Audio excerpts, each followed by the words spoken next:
the Daily Life Connection.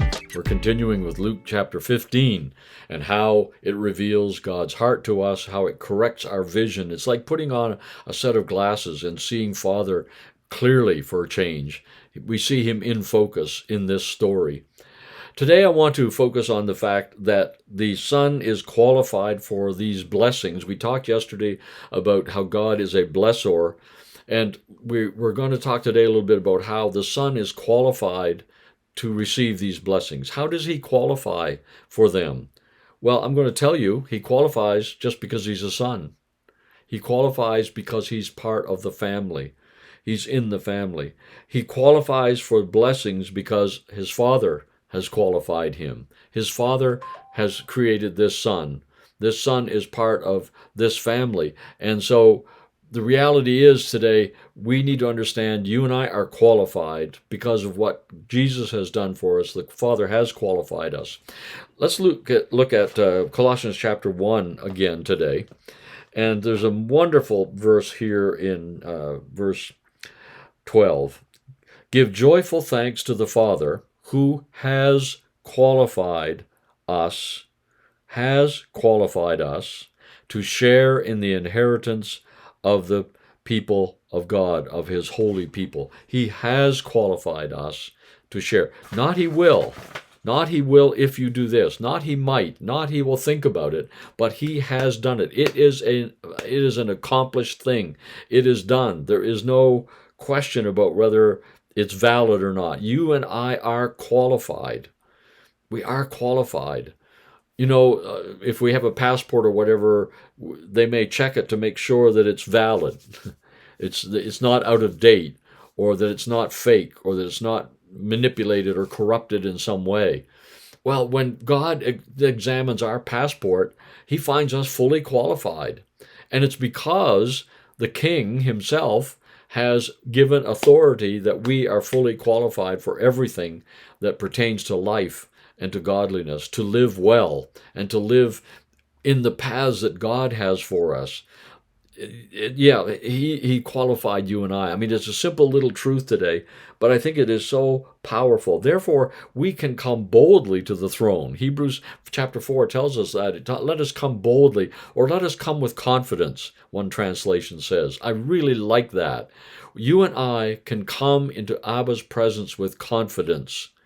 I don't really know how this younger son, it seems to me like he did come with confidence, even though he perhaps was head down and feeling shame, yet he didn't reject his father's embrace. He didn't reject these gifts. He didn't argue about them. He didn't, negotiate for them.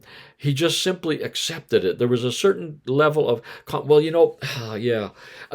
was back when the son said, he came to his senses and he said, the servants in my father's house, the ones who are in the lowest status of my father's household, of the estate, they have more than enough.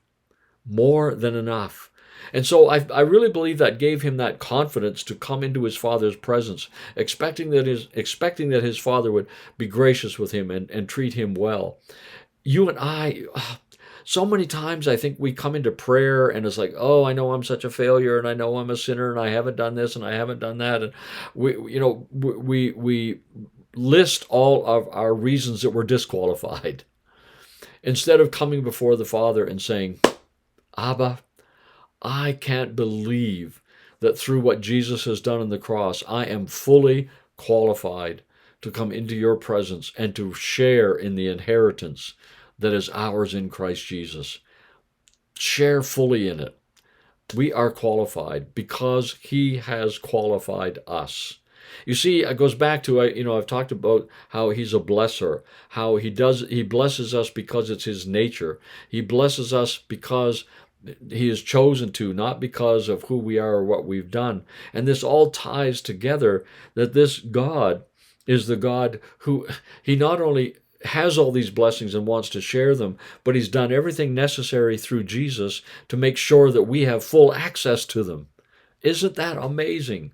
You will never, ever come before God, no matter what you have done, no matter how recent your sin, no matter how deep it is or how awful it is, you will never come before God and find you're not qualified to be in his presence. and qualified for all of his blessings. So today, when you come to the Lord in prayer, just come realizing you are fully qualified for his presence and you are fully qualified for his blessings. That brings such a sense of awe to us, doesn't it? A reverence for a God that would do this.